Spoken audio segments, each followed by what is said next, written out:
This is The Recap, a weekly reflection on the sermons of Fellowship Baptist Church in Mainville, Ohio, seeking to help you make Jesus essential in every aspect of your life.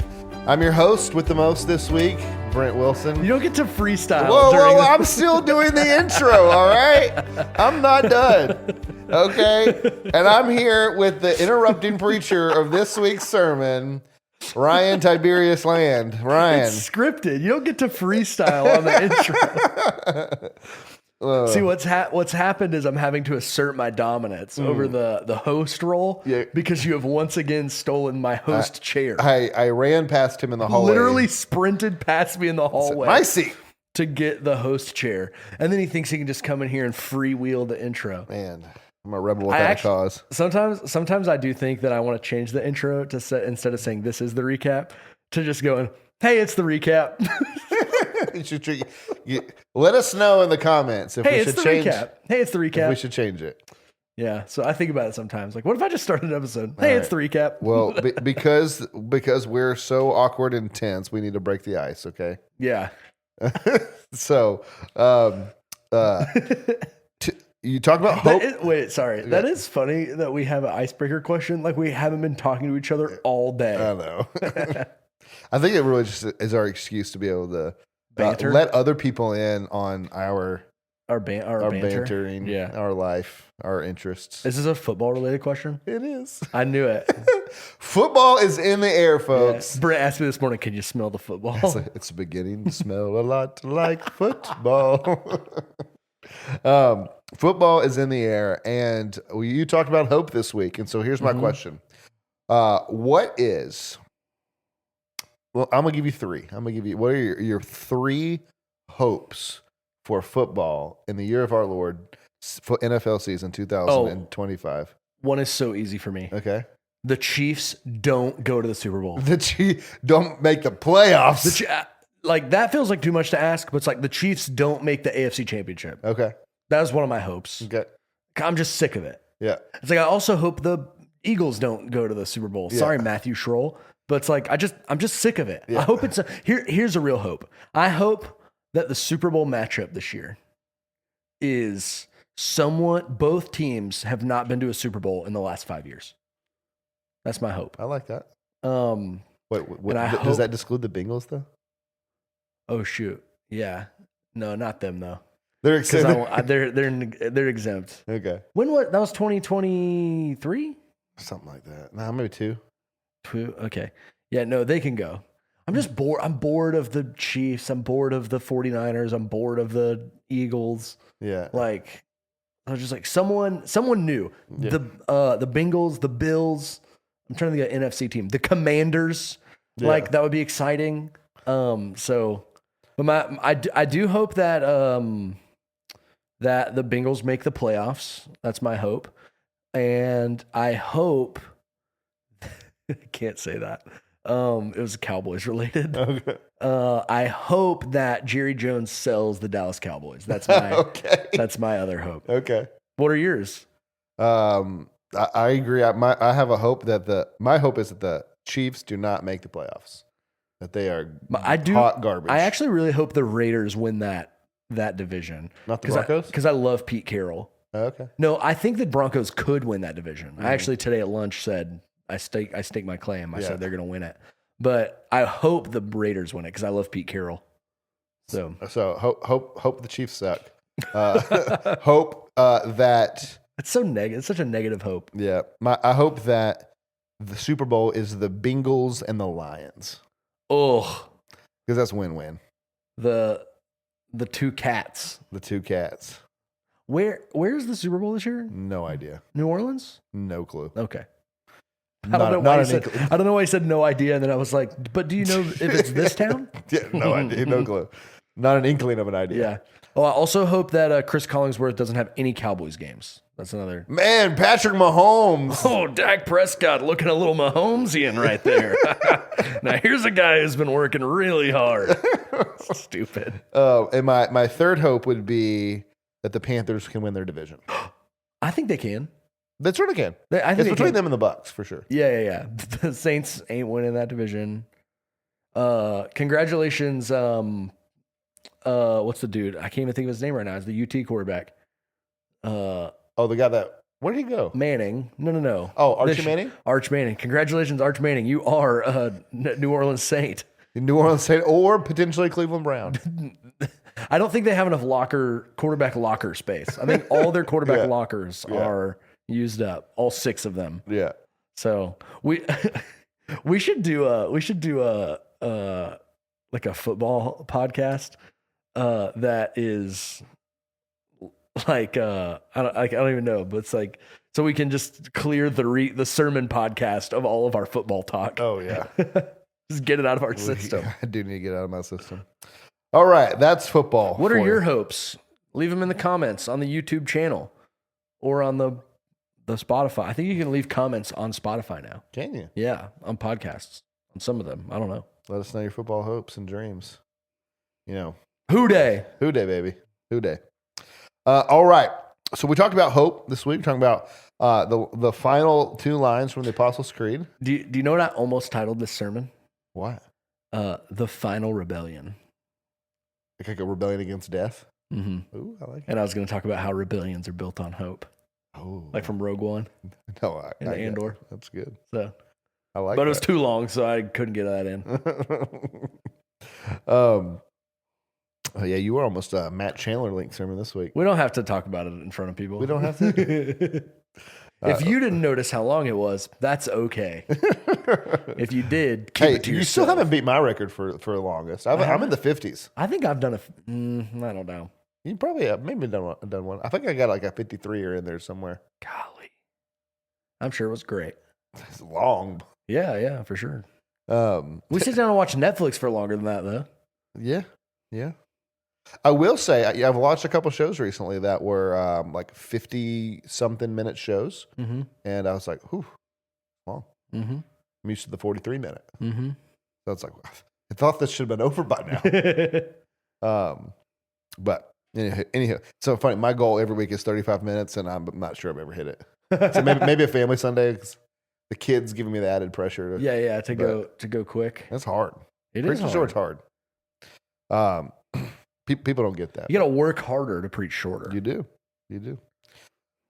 But anyways, you talked for a long time about hope. A certain amount of time. We don't have to say it's long. I didn't say how long. You just said long. Yeah, but compared to what? I don't know. Not a movie. It's not long. I'd be short compared to a movie. That's true. Long is relative. That's true. But it's about hope, about the resurrection, about the 2 lines. The resurrection of the body and the life everlasting. I want to say every time I believe in the. Yeah, did we talk about this on the podcast? We did last week. Yeah. But the resurrection of the body and the life everlasting. No, I believe in ... the resurrection of the body and the life everlasting. Yeah. So here's my first question. Okay. I've outlined this a little differently than that's normal. fine. So instead of just going through your outline, I really just came up with all the questions I want to ask you. Okay. So it's like an interview. It kind of is. Why didn't you burn the tapes? What is that from? Frost Nixon interviews. Oh. I'm saying if the president does it, it's not illegal. One of my favorite things in life is, besides football, is when Ryan does impressions. Of which I've done 2 already this podcast. Yeah. So, how do you think? And I didn't prep you for this question, so I didn't prep you for anything. That's true. How do you think the culture thinks about? Actually, it's the next question. I really didn't prep you for it. But how do you think the culture thinks about or defines hope that is different from how the church or Christians define hope? Because you said this thing that was interesting. Defines. Maybe not defines. I almost think we maybe define it similarly. Yeah, maybe if defines the wrong word, understands or thinks about. Okay, no, I think that's helpful because I think actually, so at the very beginning of my sermon, I talked about how hope is actually this motivating factor in all of our lives. Right. And I think everyone kind of understands that. It's like left or right, that's what gets people out protesting. That's what gets people, out to vote. Posting, out to vote. That's what gets people on, posting on Facebook or whatever. It's like there's this hope. it's like, that I'll change someone's mind, or I'll, take my stand or whatever. And I'll, so I think everyone kind of defines it differently, and we experience, or defines it the same, and we experience it all the same way. The key difference is, Gavin Ortland just put out a video about this. It's called "The Secret An Atheist Won't Tell You," and it's essentially about, or the darkest secret, or the deepest secret of atheism, or something like that. And it's essentially how it's a hopeless worldview. Like the despair atheism causes is almost unmanageable. And it's why people are not functional atheists. They're only, intellectual atheists. Yeah. And it's because, like, we have to put our hope in something. We all understand we have to put our hope in something greater than ourselves, greater than our surroundings. And so, because we've been burned too many times by, I got the thing I wanted and it didn't fulfill me, right? And so we've got to put it in these like grander narratives. But I think the difference is that there's the culture, the world, the naturalistic worldview. There's no actual greater narrative or greater thing, supernatural thing, timeless thing that you can put your hope in. And Christianity says, actually, there is. There's something outside of time itself, outside of reality, that you can put your tangible reality, that you can put your hope in. And therefore, your hope can never extinguish, because the object of your hope is going to continue forever. In an atheistic or a naturalistic worldview, there's nothing that can hold that weight, because it's all natural. Yeah, no, that's good. And it's also like our hope for the NFL season is maybe it will, maybe it won't. Whereas Christian hope is like definite. Oh yeah. No, for sure. It's you're right. It's a confidence. It's more like the hope of a Chiefs fan going to the Super Bowl than it is of a Cowboys fan going to the Super Bowl. It's like there's more confidence. Yeah. And it would be like if your team went to the Super Bowl every year. Like that was the hope of the Christian hope is, no, this just always happens. This is what's going to happen. So for sure. So let me, this is a left field question. Okay. Hit me. A little cultural analysis here on, I love it, on media. Yeah. So we've talked about this very briefly, but 10, 15 years ago, the things that were really popular on television. I love talking about this. Were The Walking Dead, Game of Thrones, post-apocalyptic, dark. Yep. The world's ending. All these kinds of things. I was telling someone the other day about how I think Game of Thrones is actually fundamentally uninteresting because it's just about human despair in a fantasy world. Yeah. I'm like, actually, the real world. Stories about the real world are full of human despair. The thing that's interesting about fantasy is that there's other things. That dragons are slain. Yeah, there's magic. There's, so it's like, but yeah, and Breaking Bad. Yeah. Dark, morally complicated. Yeah. Yeah, post-apocalyptic stuff was huge. Hunger Games. Yeah. Maze Runner, all that kind of stuff. Yeah. Keep going. So you got all that. Yeah. Now you've seen this turn to the vibe shift. That's what people are calling it. It's positive. It's encouraging. It's uplifting. K-Love. And secular. Yeah. Right. You got Ted Lasso. Superman. I think the most recent Superman. Yeah. Superman. I think about. That's actually like the perfect. Like you got the Superman that came out in like 2010 or something. Man of Steel. And you have this Superman. It's like he's like the one from 10 years ago. It's like he's all like morally complicated and doesn't know if he should save a bus full of children from the water or whatever, and his dad's like, maybe you should just hide your identity. And then this one, it's like, I'm going to save a squirrel on the street. That's how compassionate I am. Yeah. So that's actually like the perfect dichotomy of this. What does that, is there any analysis of how we as a culture think about hope in light of that? Well, yeah, I think you gotta take the world. You gotta take your mind back to the world of of 2008, right? And there was all this. The real world was full of all this.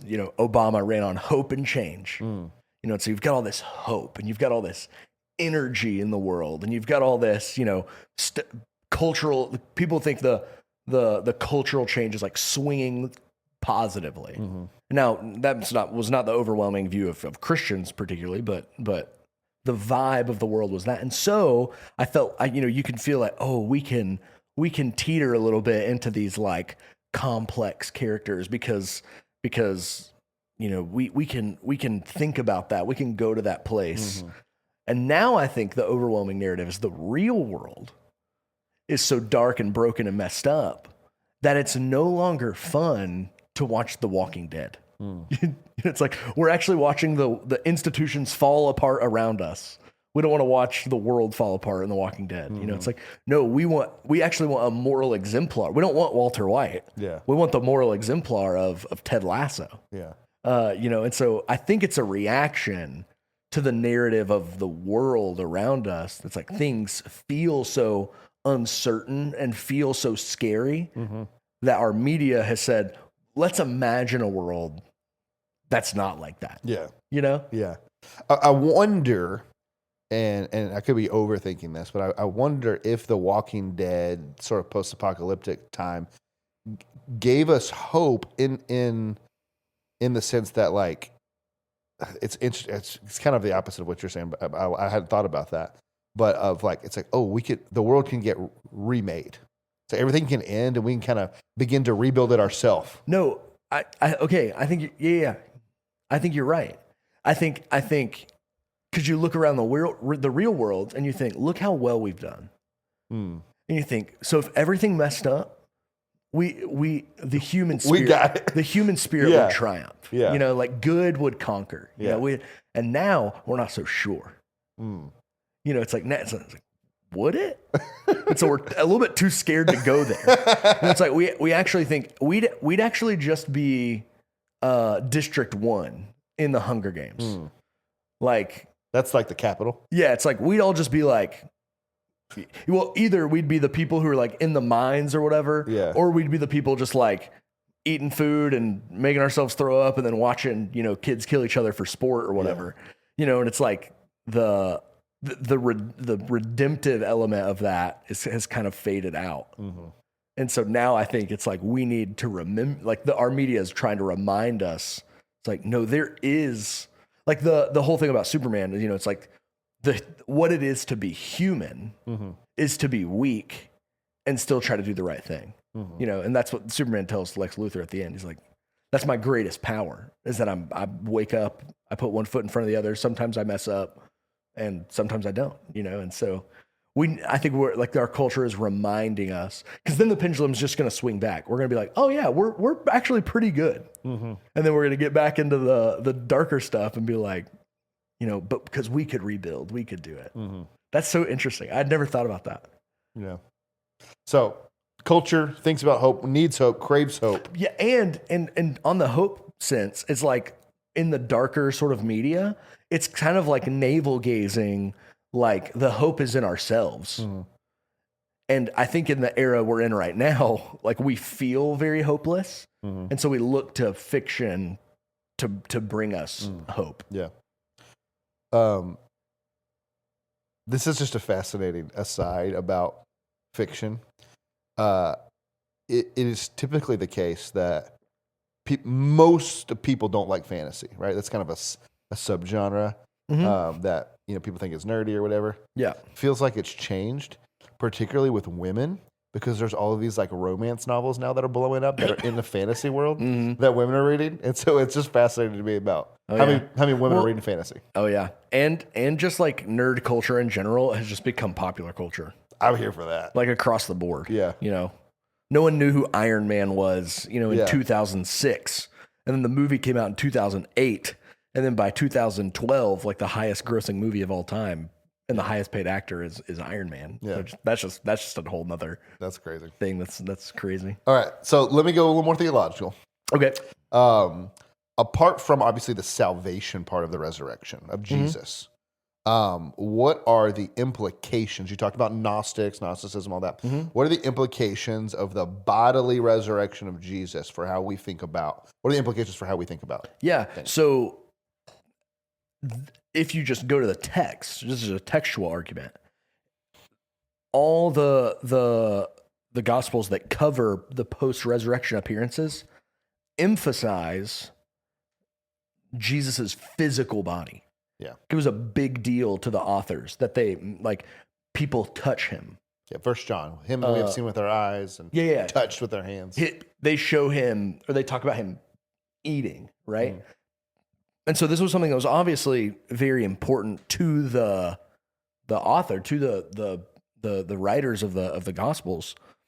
And so it needs to be important to us, right? And so, there's a lot of old, ancient heresies that, like Gnosticism, it's like, well, Jesus actually just came back and he was spirit. And that's what we need to do, is we need to be in tune with our spirit. Our body is actually sort of restraining us.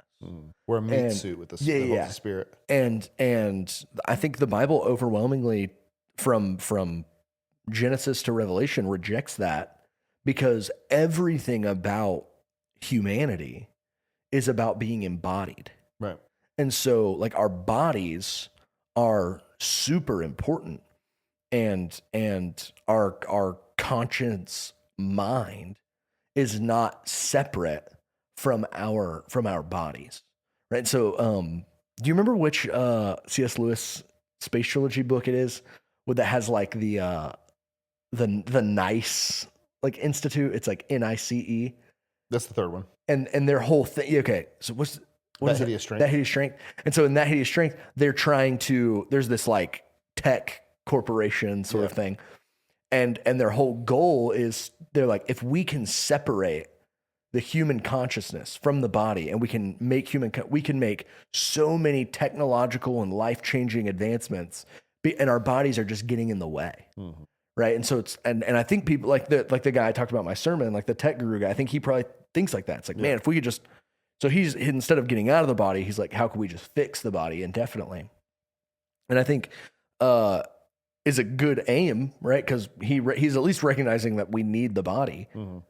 But to think that this is unimportant is not Christian, mm-hmm. right? It's from the writing of the New Testament, then to the kind of the post-apostolic age, the early first and second centuries, constantly, the church leaders are talking about how important the body is. So they reject two things: asceticism, which is what the Gnostics would advocate for, which is just starve yourself, beat yourself, right? That there were actually, so in 1 Corinthians, when Paul does that whole thing about having sex with your spouse, mm-hmm. and how it's good and you should do it, he's combating Gnosticism, because Gnostics would tell married couples to be celibate because mm-hmm. that was their bodies. So just to reject that altogether.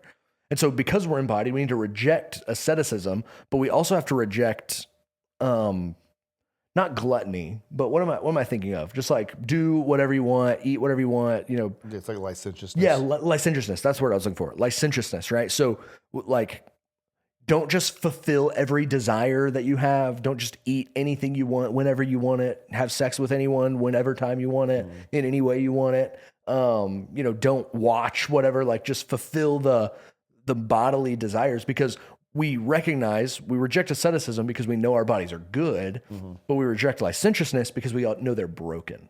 Mm. And so both being aware of our bodies, but then also creating boundaries. Mm-hmm. I think that those would be two implications. But then also that just life is just more about the physical world. This is super important in 2025.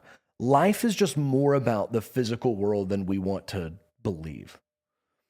It's better to be in a room with people in reality than it is to be in a a Discord server. Oh yeah. Or in a Twitter conversation. Or in a VR space. Yeah. So it's like VR church is actually not a substitute for church. There are churches selling their buildings and buying studio space, because they're just going to do their church mm-hmm. online, and everyone can just watch from their house or whatever. It's that's just rejecting So this is an implication like 2 down from the resurrection of Jesus, but they're just rejecting like the embodied physical reality of what church is. And so it's like we're gathering together. They can all talk to each other, but there's something unique about being in the same room, being in the same space, being able to touch one another, right? Yeah, it would also seem, I just thought about that passage where Paul's like, I can't remember what he says beforehand, but it's like, and we have the opportunity basically to feed the poor, the very thing we were eager to do. And so you've got this evangelist who isn't only concerned about preaching the gospel. He is, very much so. But he's also concerned about the physical well-being, taking care of people's physical needs. For sure. You see that in Acts in the early, when the deacons, they're feeding these widows, right? And so that the body is of value and important. And it's not just let's get the soul taken care of and not really concerned about the body. It's holistic. It's, you're a whole person. So this is maybe a hot take. Sound the hot take alarm. But this is why this doctrine is actually why I struggle with the idea of like going to heaven, like as an intermediate state. Do you tend to be a sleep state guy? The more I mean, like this week, yeah, because I've been talking about being embodied so much, right? But it's like I don't believe we can just exist as a soul. Like I don't think that's a possibility because I think we are bodies. There's not some mystical juice inside of us, and that's who we really are. Yeah, like we are physical. Yeah. There's not some you couldn't take the data out of my brain, put it into a computer that would simulate my personality and my speech patterns. It's not me. It's a replication. It's a simulation. And so, yeah, I don't know. I struggle with that because we are, and the Bible just over and over and over again just talks about how we are bodies, right? All over 1 Corinthians 15. Yeah. You can't divide the substances we're made up of. Yeah. Even if you believe the spirit and the soul are like two different things or one thing, whatever. I don't know they can be wrenched apart. Yeah. So I struggle with that. Sure. You know? Yeah. I mean, we could be in heaven with temporary bodies. Temporary bodies, for sure. Yeah. I mean, it seems to be the case maybe with Moses on the Mount of Transfiguration. I'm open to that because there are some people there with permanent bodies. So yeah, like Jesus, and Elijah, Enoch, at least those three. Yeah, they've got their real bodies there. Yeah. So yeah. So the body is good. The body is eternal. It's going to be resurrected, and not just. I think this is something we often forget about. It's not just believers who get resurrected, but in John, early chapters of John, maybe 6, he talks about how we're all resurrected. Some to the resurrection of life, some to the resurrection of judgment. So the body's good, has implications for how we think about how we use it. We're not just concerned about the spiritual, but also the physical. And here's the other thing, and I don't know if you have any of this in your question at all, or in your what you're asking, but this is the other thing is that I referenced this at the beginning of my sermon, but it's like we think, and this is Carl Trueman in Strange New World, not Star Trek, the book he wrote, is talking about how used to we believed that our interior lives needed to change and morph according to exterior realities.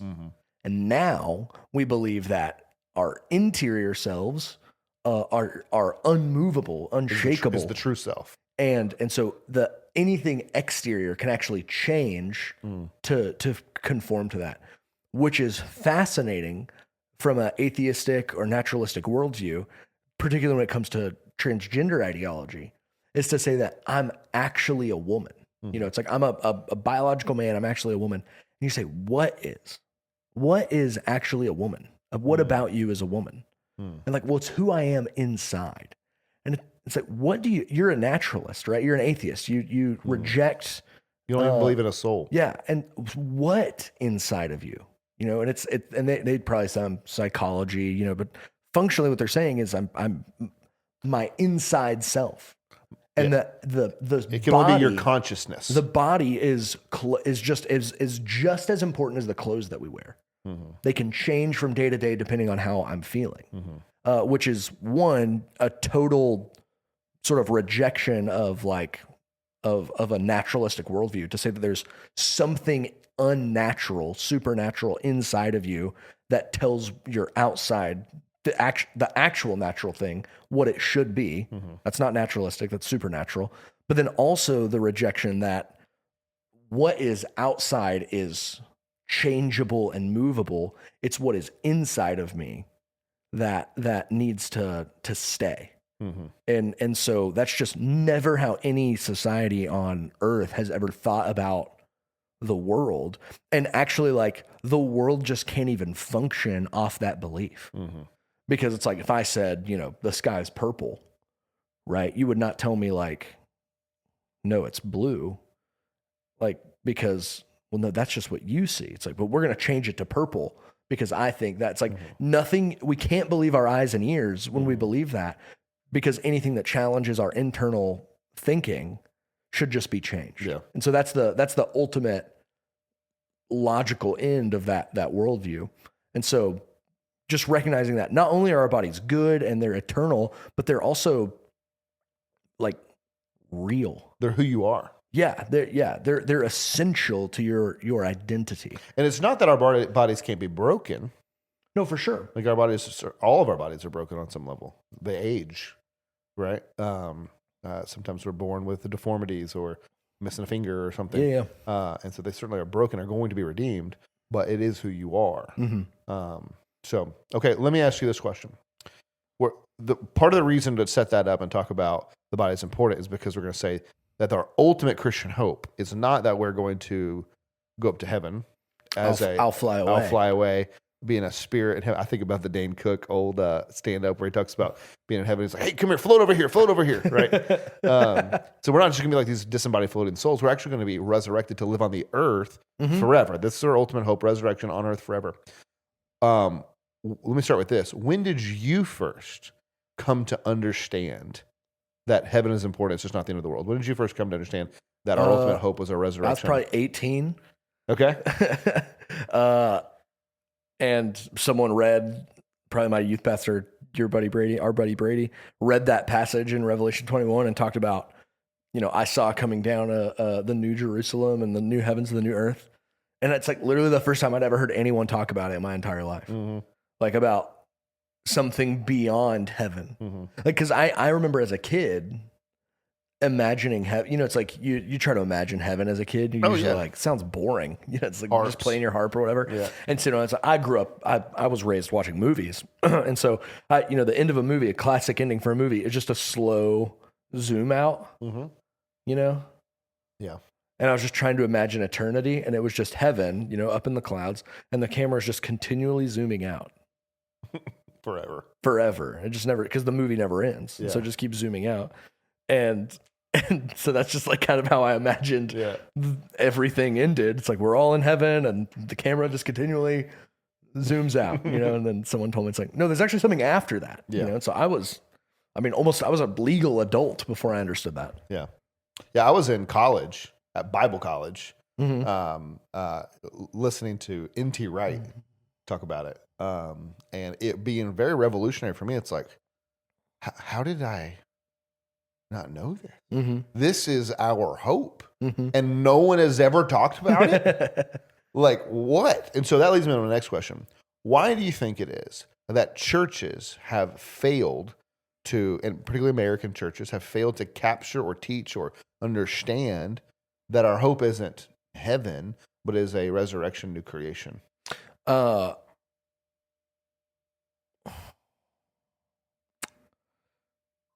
of two thoughts. Okay, of two minds. So one is I'm doing a little bit of church or American history here. So, you have Puritans who are coming over to the U.S. and they are they've separated themselves from the Church of England, from the Catholic Church. They're separatists, and then they've been persecuted, and they come over to United States, and there's this just like kind of like escape. You know, they've constantly been having to escape, right? They're on the run. They run from England to Denmark, and they have to go to flee persecution and go to the colonies. And so I think there's this strain, and just also in American evangelicalism, is that we want to, like, the world is messed up and we just want to escape. We just want to like be done with it. And so it's just easier to think of, man, won't it be great when we'll be with Jesus and we won't have any problems and we won't have, and that's true in the new heavens and the new earth. We just don't go to the next step. We're just like, we think, hey, once we're in heaven, everything's kind of, figured out. Yeah. And we're neglecting to think about the curse on the actual world. And then also the implication of what that means for other people. Yeah. That if we just peace out and go to heaven, we don't have to worry about anything. It's like, well, actually the work is unfinished if there's no redemption. But then the other thing I think about is, man, you're going to love this. It's like the emphasis on like rapture theology and like, was that premillennialism? Like premillennialism and rapture theology makes the end of the world seems terrible. It's like we're all getting raptured. See ya, and then everything just like is awful on the earth, and it's like we don't care because we've been raptured and we're up in heaven. So taken up. Who cares about what's going on in the earth? And so I think it's like kind of probably found between. Kind of between those things. What do you think? Maybe I'm overthinking it. No, I don't think so. I think all those things are true. I think media has been a big factor into why we think about it presently. I think about Bugs Bunny and how Bugs Bunny portrayed heaven. I think about cartoons and movies, and they all portray heaven. And so movies and shows like that, media have shaped us more than the scriptures have. And I think like also like out of context sort of Bible verses. You taught me this. Like when Paul's like, to be absent from the body is to be present with the Lord. Isn't that what it says? Yeah. Well, it says I would rather be. I would rather. It's not like that. It's a reality. Yeah. Paul is just saying that if this were the case, that's what I want. That's what I want. Yeah. And yeah, so I think it's more like a cultural. Yeah. So I think that's part of it. And then take another step back. The songs we sing. This is what N.T. Wright talks about. I'm singing. If you take all of the hymns, none of them really talk about resurrection. They talk about heaven. They talk about. I grew up singing "I'll Fly Away," right, bluegrass style with my grandparents. So you've got "I'll Fly Away." You've got mansions and glory, right? And so they're all talking about I've got a mansion in glory, and thinking about that, and so it's always up. It's spiritual. It's all. So our songs do that. And our songs form us more than anything else. Oh yeah. So media and songs have formed us in those ways. Now I don't know what came before that to make us think that way. What was the first domino? Yeah. But certainly part of why we're at this place today, and it's fascinating. Recently, I've been asked, maybe clustered more than ever, so multiple times. People have lost someone, and people have asked me, do you think they're in heaven right now, or do you think they're not? They're waiting, they're sleeping until then. And so that's actually, I love that, because it's like, people are beginning to realize, at least in my circle, we talk about this a lot, that our ultimate hope is resurrection. But I also think kind of what we were talking about earlier too is like it's just a low view of the physical world. Of physical reality. That's a great point. Yeah. It's like we just prefer the spiritual stuff to the physical stuff. And so it's like if our souls can just be up in heaven in the spiritual place, we'd prefer that. Instead of saying, no, actually the best thing that can happen is that our physical world is redeemed in all things. All of nature, all of our bodies, all of those things. It is interesting. There is this sense in which I think of the Kenny Chesney song. Everybody wants to go to heaven, but nobody wants to go now. Because we think heaven's boring. No, I think that's true. We think that heaven is playing harps, and we think it's a giant worship service. It's basically church 24/7. And we're like, we like church, just we like other things too. I like it once a week, maybe twice. And so we think it's boring, which is actually part of the issue. It's like, because you don't have a vision of what the new creation is like, which is anything but. Yeah. Which we'll get to that in a second. Okay. Because I'm about to go off, King. Okay. Well, one more question, then we'll get to that. Yeah. You said we won't remember the bad things on earth. No, we will. I'm saying you said we will remember the bad things. I was like, I did not. If I did say that, I'm sorry. I did not. We will remember the bad things that happen on earth. But God will wipe away our tears, and because He redeems them. Tell me more about that. Well, that's actually something like you've used that phrase before, like that God doesn't just remove our tears, right? It's like, or make the bad things go away. We're still crying. Yeah. He just wipes them away. That you've said that before. That really made me think about this point, and that He says all this stuff is the former things have passed away, but right before that is when Jesus is wiping away our tears. And so I think what I was trying to encompass when I was in that point was kind of what we're talking about now, is that in the life everlasting, when God remakes, everything, is that everything will be redeemed. All of creation, all of our thinking, all of our emotions, but then also all of our past will be redeemed. We'll understand how God was sovereignly working out His will in the grand scheme of history to bring about His glory and to bring about our good, right? The our being plural, y'all's good. And so I don't think it's the case that we're going to get like Men in Black, like mind wiped and forget all the hard stuff.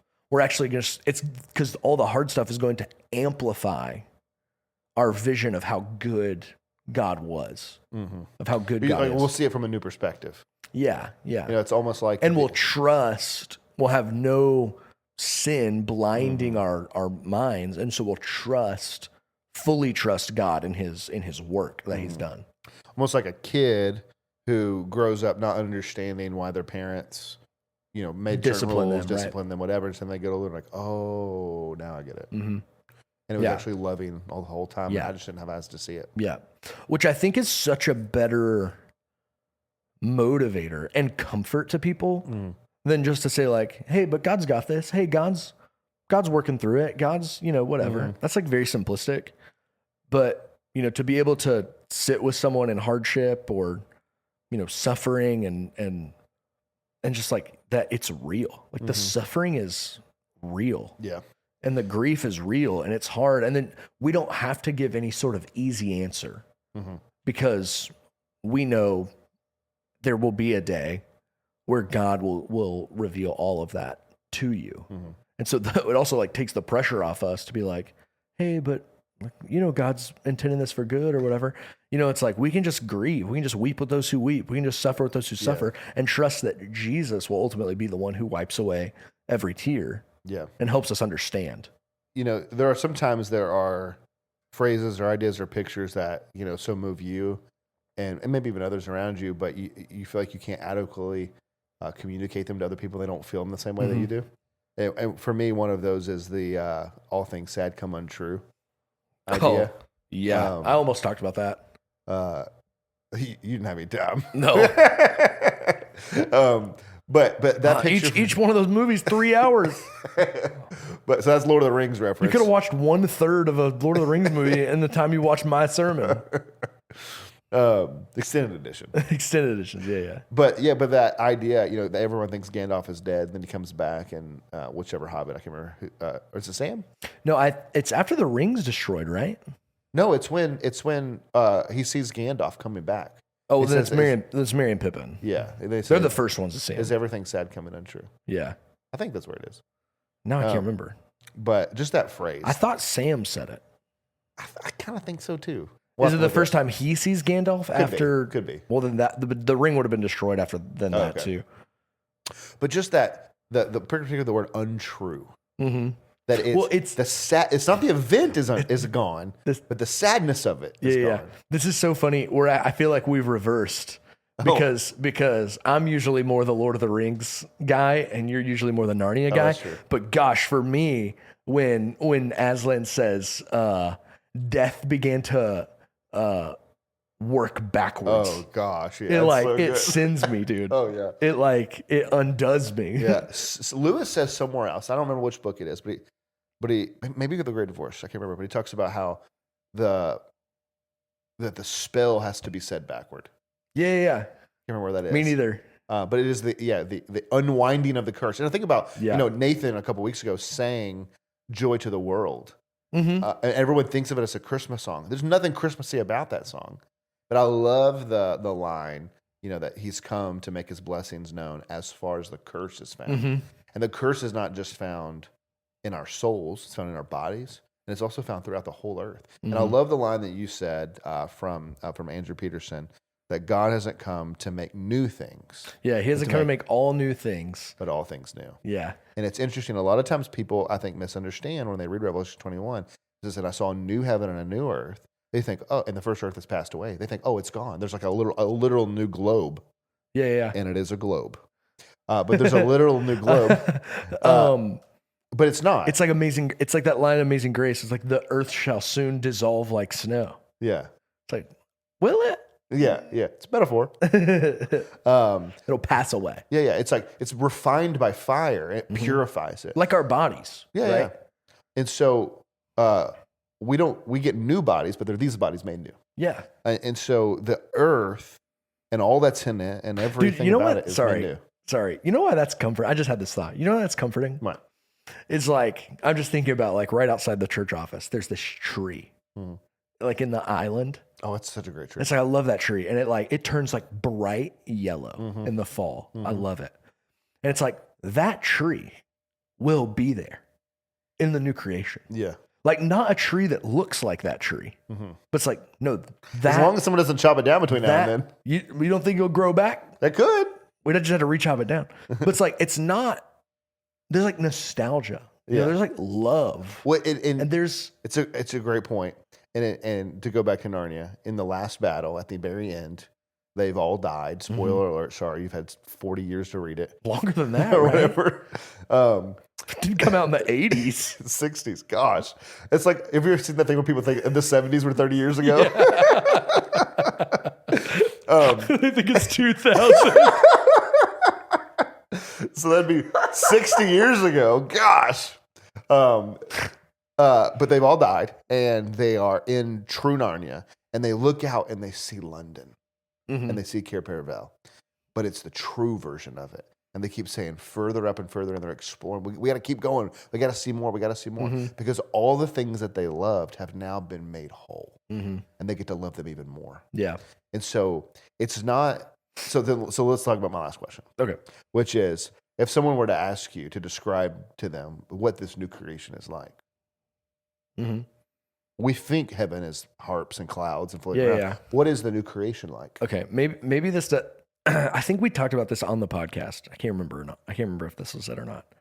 And maybe this will not play for everyone. It's kind of like what you're saying. It's like one of this, but it's like, think about your best friend in the world. Yeah. And think about like your relationship, like with your best friend, or like think about your spouse or something. It's like, and now think about that relationship. If neither of you had any sin, had any selfish desire, had any ego, all you cared about, all that there was just like love and humility, willingness to serve, to be honest. It's like, that's what the new creation is that we will be both in relationship with each other and relationship with God without the bonds of sin. And just like, how much more it's like that's going to be fun. I know. And amazing. It's like, we're going to be on adventures with all that stuff you just said. Yeah. And just like, think about how like we can't even fathom a conversation in which our egos or our pride or our, embarrassment or whatever is not in play. because all of those things are just subtly working under the surface. And just to be able to just like be free. Like I think Tim Keller has a book. I've actually never read this book, but it has an amazing title. The art of, or it's not the art, something of self-forgetfulness. What do you know what I'm talking about? I thought it was the art of self-forgetfulness. Maybe it is, but it's like, and we have glimpses of this where it's like you're in a conversation with someone, or I don't know why in my mind you're at like a bonfire, right? And it's just like you're overwhelmed by just the amount of fun you're having, and that's like you just kind of even forget all that, you know. Yeah, well, it's interesting. C.S. Lewis talks about this as, and I think in Surprised by Joy, where he talks about one of the things that helped make him a Christian, where he could pinpoint these moments in his life that were like ecstasy, like just moments. But as soon as you thought about it, like sorry, you're sitting around the campfire and it's like, man, we're telling stories, we're arguing about things, we're just having a blast. Yeah. But the second you think about, man, this is great. It's like, oh, you dispelled it. Yeah. Right? It's like you were under a spell, and now it's, oh, crap. You've become self-aware. Yeah, you know? yeah. And he's like, that's the thing we're all longing for, and that's what the new creation is. Yeah. And so, it's like we can talk about the physical reality, of which there is, and is going to mean a lot of things, right? Like Jesus, like teleports, around in his, and the disciples do. Yeah, that's true. In their, well, they're not in resurrected bodies, but Jesus is just like poofing around in like this resurrected body, like Nightcrawler. Yeah. Right. It's like, will we be able to do that? Maybe, And so, yeah. And just like, so that's all important and is going to be prevalent. But the way that it really like affects me is I think like, we're just like like you're saying, like sit and have conversations and have discussions and disagreements. Right? Like we're not going to agree on it. We're not going to be like these like robots, that are like, isn't Jesus great today? Like, no, we'll be able to disagree. We'll be able to read. We'll be able to watch things. We'll be able to, all of these things will still be available to us. We'll be able to talk about them. We'll have society. Yeah. And we won't have to like be like trying to commit. If I don't convince you of something in heaven, okay. Or in the new creation, it's okay. Yeah. It's not going to bother me at all. It's not going to bother you at all. Yeah. It's like we're just gonna be like, hey, let's go to the barbecue at Billy Graham's house. It's like let's head down there. Yeah. And so it's just like just imagining relationships, horizontal relationships, and a relationship with God, just like unconstrained. Yeah, is just like unreal. It's also interesting to think about. Lewis makes this point in The Great Divorce, where he's kind of picturing heaven. Welcome to the C.S. Lewis podcast. I know. And he talks about this woman who is like robed in glory and splendor, and everyone's gawking over her, and it's like a literal parade. Yeah, like having this parade, and it's like, who is that? And the person says, "You never heard of her. You would never have heard of her. She was nobody. I love it. She was just a neighbor who every kid who came to her house, she treated like her own kid, and gave him cookies or whatever. Oh, I love it. And it's like, so it's like, people always talk about, when I get to heaven, I'm going to go talk to Billy Graham or Paul or whoever, and it's like, the most important people in heaven are the most humble, the ones you didn't know anything about. Oh yeah. That's just interesting to think about. But there is this. Well, and just like what that does for me, and what maybe I think Lewis is doing is, it's like, you think that I'm gonna go to heaven, or we're gonna be the new heavens, the new earth, and I'm gonna talk to all my favorite theological heroes. I'm gonna talk to John Piper, and I'm going to talk to Martin Luther, and I'm going to talk to John Chrysostom, whoever, right? And then it's like, but how many people do I like really want to talk to? And Lewis is pointing out in that moment, it's like, no, every single person in the new heavens, the new earth is a person worthy of a parade. It's like you will never run out of people to learn about, of people to talk to, of people to love. It's just like, it's unreal. Yeah. So the other interesting aspect to me is on this physical aspect. We think of heaven as ethereal, cloudy, mystical, spiritual, but it's, Lewis makes points, heaven is more real. The new creation is more real than this place now, than earth is. All right. And so it's like, we think of the garden, right? It's like, oh, it's loincloths and flowers, and is that what it's going to be like? It's like, no, it ends in a city.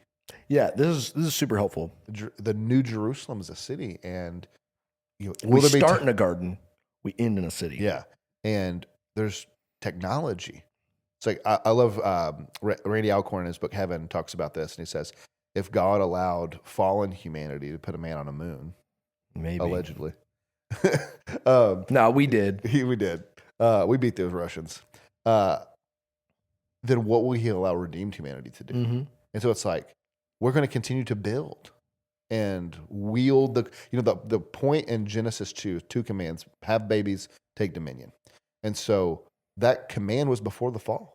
That command still applies. And so we're gonna have babies in the maybe I don't know. New heavens and new earth. That's interesting. But for certain we will take dominion. Mm-hmm. And so it's like we are bringing creation to we go to bear. other planets. Yeah. He says we'll go to the Andromeda galaxy. Go check it out for a while. And so we're going to take the whole Old Testament has this theme of the glory of God is going to cover the dry lands as the waters cover the seas. Mm-hmm. And so it's like we're going to take the glory of God and we're going to wield creation, take dominion of it under the authority of Jesus to every part of the universe. It's funny. I don't know if this is connected at all, but that verse, we're gonna take the glory of God over the dry lands, the water cover the sea. And then in Revelation 21, it mentions that there's no more. The sea was no more. Yeah, that's so much. I don't even know what that means. There's only dry land left. Yeah. The only thing we can do is take the glory of God. Yeah. I don't know if there's a connection there or not, but sounds smart and interesting. Yeah. I don't know. I kind of want to explore the Mariana Trench, man. You can. It's just dry. So you finally get down there. Just hike down there. Yeah. I have heard someone say one time that, like, you talk about Jesus teleporting. It's like when Jesus is walking on the water and these things, is he's doing this as God or as true humanity. Mm-hmm. And it's Dr. Moore who makes the point that it's more true humanity. And it's like he's taken dominion like Adam was supposed to do. Mm-hmm. Adam should have walked on the water. He's made the earth serve him. Yeah. Weather. Yeah. Which is what Adam and Eve were supposed to do. Mm-hmm. And so we will be able to do that when we are finally redeemed. Man, I'm like trying to like make it sunny or whatever. Someone else trying to make it cloudy. I'm like, cut it out. We're all going to be Storm. Oh, she's an Omega level mutant. Is she? Yeah, dude. Oh, wow. I could talk. We could do an X-Men podcast too. I would talk almost as much as I talked on this one. That's so funny. All right. There's almost no way to capture though, I think. So I would encourage people that are listening to this, find the thing and make sure it's biblical. Just make something up. Mm-hmm. But like, what about the new heavens, the new earth, right? Like makes, your heart flutter, puts gas in the tank, makes you excited because what it does is what Paul says at the end of 1 Corinthians 15 is it does something for us. It helps us be steadfast, helps us labor unto God, right? And so, and our labor is not in vain. And so keeping those things in mind, that it's like, you're not just serving like Jesus, like a slave master who has demanded all these things of you. It's like, no, you are ushering in a new reality. You are entering a kingdom. Jacob even told me after the service, he said, he said, really today made me think this, that the invitation of the gospel is very easy. It's like, it's just an invitation to participate in God's kingdom now and forever. And I'm like, I wish I'd have said that. You can't tell me that before I preach the sermon. Yeah, that's how I always feel about you. You always tell me, oh, this would have been a great illustration. I'm like, yeah, it would have. But yeah, so it's like, that's the motivation. That's the gas in the tank. It's not like, oh, well, Jesus died for me, so I guess I got to do all this. It's like, no, Jesus is going to bring a new kingdom. He's inviting you into the good life. And so it's like, why do we're not going to wait until then to do the little things we can to make that kingdom a reality, because we can do it now. Mm-hmm. Here's my last word, and then you can have your last word. No, you have the last word. I don't have any more words. You got no more words? I'm out of words for the day. Never once ever believed that. That Ryan's out of words. You got no. In the last battle, they're going further up and further in. Jewel the unicorn says she's looking at the true Narnia. She says, "This is the world I've always longed for, though I never knew it till now." And I think that really sums up like what it'll be like. What is the Lewis quote where he says, when I found myself dissatisfied with the world around me, the only logical conclusion is that I was intended, or the only conclusion is that I was intended for another world. It's something like that. Yeah. It's like a paraphrase. Yeah, and his point there is that we have longings.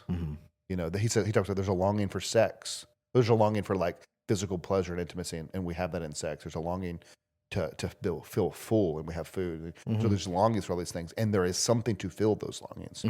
And so if I have a longing for something greater than this world, that's what it is. Greater than this world. Then there must be something to satisfy. To fill it. Yeah. That's good. So shout out Clive Staples. Old Clive. Man. Good old Clive. What a guy. We'll wear a tweed suit in honor of Clive. Brent will preach in a tweed suit in honor of C.S. Lewis. I'll just smoke a pipe in honor of him. That works too. Or I just have my candle here that is a warmed pipe. It does not smell like that. It smells like blueberries or something. Warm tobacco pipe. It's way too sweet. Much like you. Oh. You got anything else? That's it. That's all I got. All right. Thanks for joining us. You can submit a question. There got no questions this week, so I just always want to remind our listeners. Yeah, we got to submit a question. For a while, they were not coming through. Description or in the church app. In the church app on this week's service or whatever. All right. Thank you for joining us at The Recap. We hope this conversation has encouraged you to keep striving to make Jesus essential in every aspect of your life. If you're not a part of our church family, we'd love to have you come on a Sunday morning. We gather for worship at 10:30 a.m. For more information, you can go to myfellowship.church.